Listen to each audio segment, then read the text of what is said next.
ఏదైతే విజయవాడ మాజీ ఎంపీ గారు అభియోగాలు మోపుతారు ప్రజెంట్ ఎంపీ గారి మీద భూములు ధారాత్మకం చేశారు, దాంట్లో లబ్ధి చేకూరిందని చెప్పి జగన్మోహన్ రెడ్డి గారు అంటున్నారు. అటు పక్క వాళ్ళ అన్న కూడా అంటున్నాడు. దాన్ని ఎలా చూస్తారు ఏంటి సార్? ఇదంతా ఉర్సా కంపెనీ అమెరికాలో ఉంది సార్. దాన్ని అంతా కూడా వాళ్ళు ఎప్పటి నుంచో 4,250 కోట్లు వాళ్ళ టర్న్ ఓవర్ ఉందండి. వాళ్ళు 3 పార్ట్నర్స్ ఉన్నారు ఏంటి, వాళ్ళంతా కూడా సబ్మిట్ చేశారు, ఎంఓయూలు చేసుకున్నారు, దానికి ఒప్పుకున్నారు. ఆర్టిఫిషియల్ ఇంటెలిజెన్సీ కింద వాళ్ళు డెవలప్ చేయడం కోసం విశాఖపట్నంలో అడిగారు, మేము చేస్తామన్నారు. దాంట్లో డౌట్ ఏం లేదు. ఆల్రెడీ క్యాబినెట్లో పాస్ చేశారు. అది దాదాపుగా నీకు 50 ఎకరాలు 60 ఎకరాల దాకా 50 లక్షలకి ఎంఓయూ చేసుకున్నారు. గవర్నమెంట్ ఇవ్వడానికి సిద్ధపడింది, క్యాబినెట్లో కూడా పెట్టింది. ఆ తర్వాత 3.5 ఎకరాలు ₹1,00,00,000 చొప్పున చేసుకున్నారు. దీంట్లో ఏం లేదు, ఓపెన్ సీక్రెట్. కానీ ఆయన అంటున్నాడు రూపాయి ఇడ్లీ అయితే దొరకదు, కానీ రూపాయల అదే 30,000కే ల్యాండ్ ఇచ్చేస్తున్నారు, ధారాత్మకం చేస్తున్నారు, ఇష్టం వచ్చినట్టు పేద ప్రజల భూములు తీసుకొని చెప్పి అన్నాడు జగన్మోహన్ రెడ్డి. దాన్ని ఎలా చూస్తారు? ఏం సార్, అది మతి భ్రమించింది సార్. జగన్మోహన్ రెడ్డి గారు ఎక్కడుందో చూపించండి అది జీవో క్యాబినెట్లో. ఊరిని మసిపూసి మారేడుకాయ చేయటం, నువ్వేదో మద్యం మాఫియాలో చిక్కున్నావని ఆ పేరు బయటకు రావడం కోసం, దాన్ని ఆపటం కోసం చేస్తున్నటువంటి ప్రయోగం తప్పించి ఏమి లేదు సార్. ఇతనికి మతి ప్రేమించింది సార్. పబ్జీలు ఆడుకుంటా ఉన్నాడు, ఏదో సందర్భంలో వచ్చి ఏదో ఒకటి మాట్లాడేసి వెళ్ళిపోతూ ఉంటాడు. స్టాండిటీ లేదు. ఎన్ఆర్ఐలు రాకుండా చేయడం కోసం ప్రయత్నం చేస్తున్నాడు సార్. ఎన్ఆర్ఐలకు అందరికీ మేము అండగా ఉంటాం.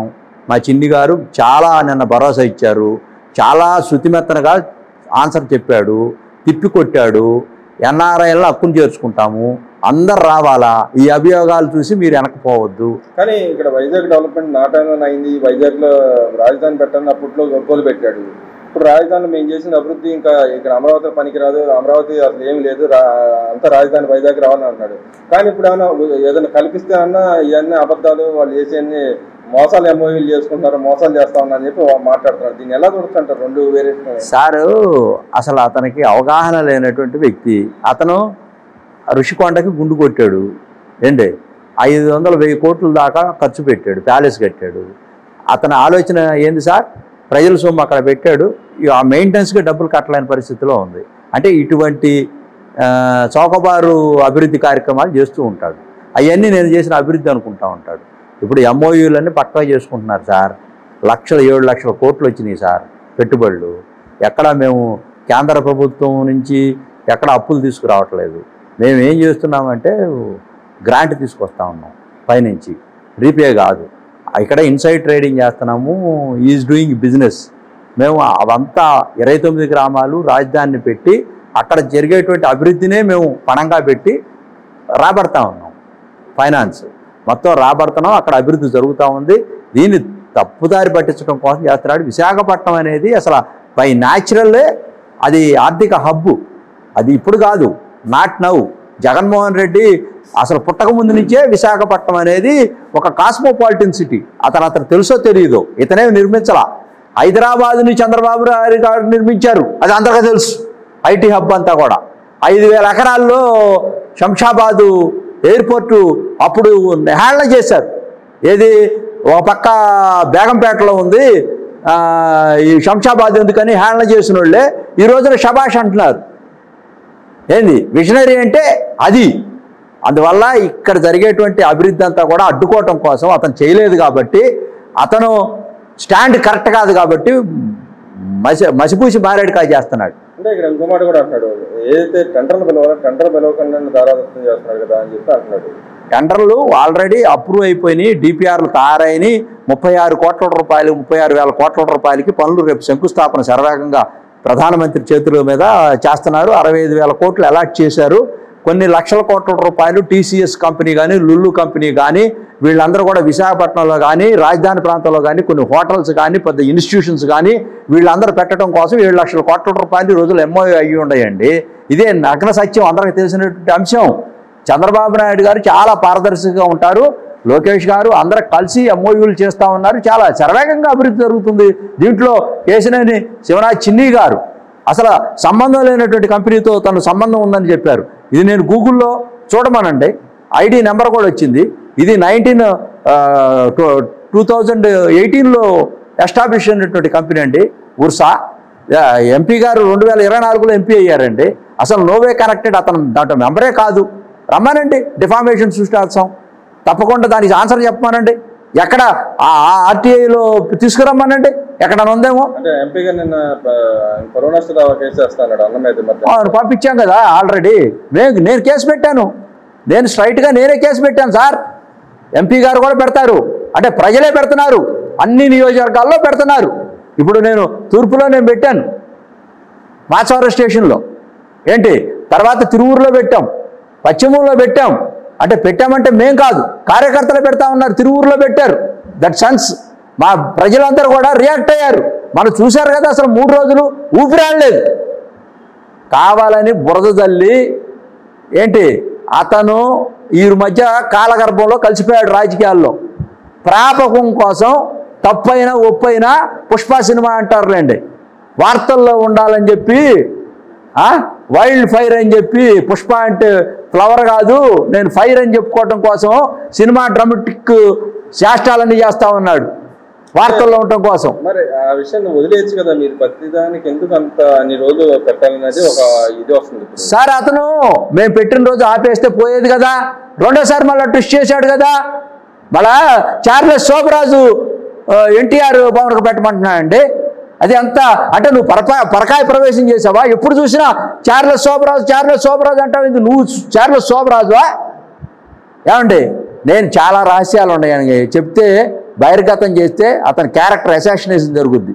అవి చెప్పేదాకా ఊరుకోవద్దు. నెక్స్ట్ నేను చాలా చెప్తాను తన వ్యక్తిగతంగా ఉన్నటువంటి అంశాలు, అవి అక్కడ దాకా పోవద్దని నేను చెప్తా ఉన్నాం, మార్చుకోమంటున్నాం. అదే అమరావతికి సంబంధించిన అంశంలో ఏదైతే ఐకానిక్ టవర్లు కానీ ఐకానిక్ బిల్డింగ్లకు సంబంధించిన అంశంలో రేట్లు పెంచేశారు ఈ గవర్నమెంట్ వచ్చేసిన తర్వాత. అంతకుముందు దానికి ఇప్పుడు చాలా వేరియేషన్ ఉందని జగన్మోహన్ రెడ్డి గారు అంటారు, దాన్ని ఎలా చూస్తారు సార్? రేట్లు పెంచడం అనేది కాదు సార్. ఆ రోజున 2014 నుంచి 19 దాకా ఏంటి, ఒక క్యూబిక్ మీటరు ఒక 40 రూపాయలు 50 రూపాయలు కట్టామనుకోండి, ఒక 100 రూపాయలు అనుకోండి. ఇప్పుడు అన్ని రేట్లు పెరిగినాయి కదా సార్, దానికి యాడ్ చేయాలి కదా, లేకపోతే కాంట్రాక్టర్లు పని ఎక్కడ చేస్తారు సార్? ఆ రోజుకి ఈ రోజుకి ఒకటే ఉంటుందా సార్? అప్పుడు బిర్యానీ ఎంత ఉంది సార్? 100 రూపాయలు ఉంది. ఇప్పుడు బిర్యానీ ఎంత ఉంది సార్? 300 ఉంది. పెరగకుండా ఎట్లా తలసరి ఆదాయం పెరగాలి కదా, తలసరి ఆదాయం పెరగాల, విదేశీ డబ్బులు మనకు రావాలా, దేశంలో సస్టైనబిలిటీ రావాలి కదా, పారిశ్రామికవేత్తలుగా తయారవ్వాలి కదా అందరూ. ఇప్పుడు మా చిన్ని గారు మేమంతా ఏం చేస్తున్నాం సార్? నేను ఇప్పుడు జిల్లా ఎంఎస్ఎంఈ జిల్లా కోఆర్డినేటర్గా ఉన్నాను. మరి మా ఎంపీ గారు మాతో ఏం చేయిస్తూ ఉన్నారు? ఇప్పుడు 40,000 మందికి ఈ జిల్లాలో మేము పారిశ్రామికవేత్తలు చేయాలనుకుంటున్నాం.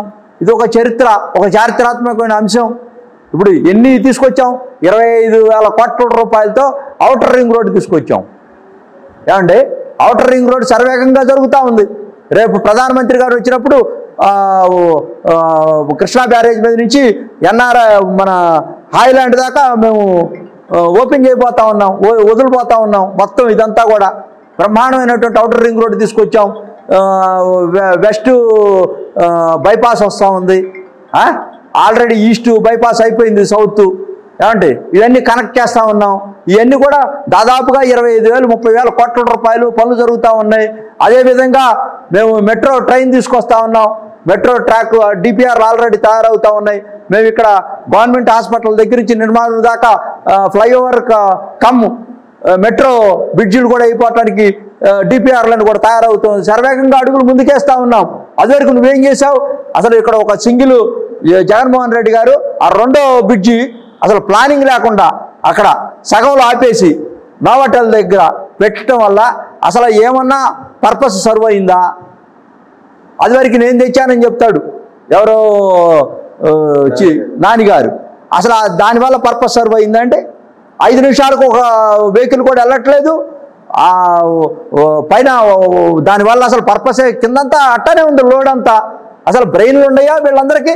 అసలు ఆ డిజైన్లు ఏం డిజైన్లు అండి? ఆ డిజైన్లు ఏం డిజైన్లు? అప్ టు నిర్మాణం దాకా వేయాలి కదా. బాటిల్ నెక్ దగ్గర ఆగిపోతూ ఉంటే అంతా ట్రాఫిక్ అంతా జామ్ అవుతూ ఉంటే దాని పర్పస్ ఏమన్నా ఉందా? కేవలం కాంట్రాక్టులు తీసుకొని డబ్బులు కాజేయడం కోసం తప్పించి ఇదంతా కూడా మసిపూసి మారేడు కాయ చేసి కేసినేని నాని గారు ఈ యొక్క అభివృద్ధి ఎక్కడ జరగలేదు.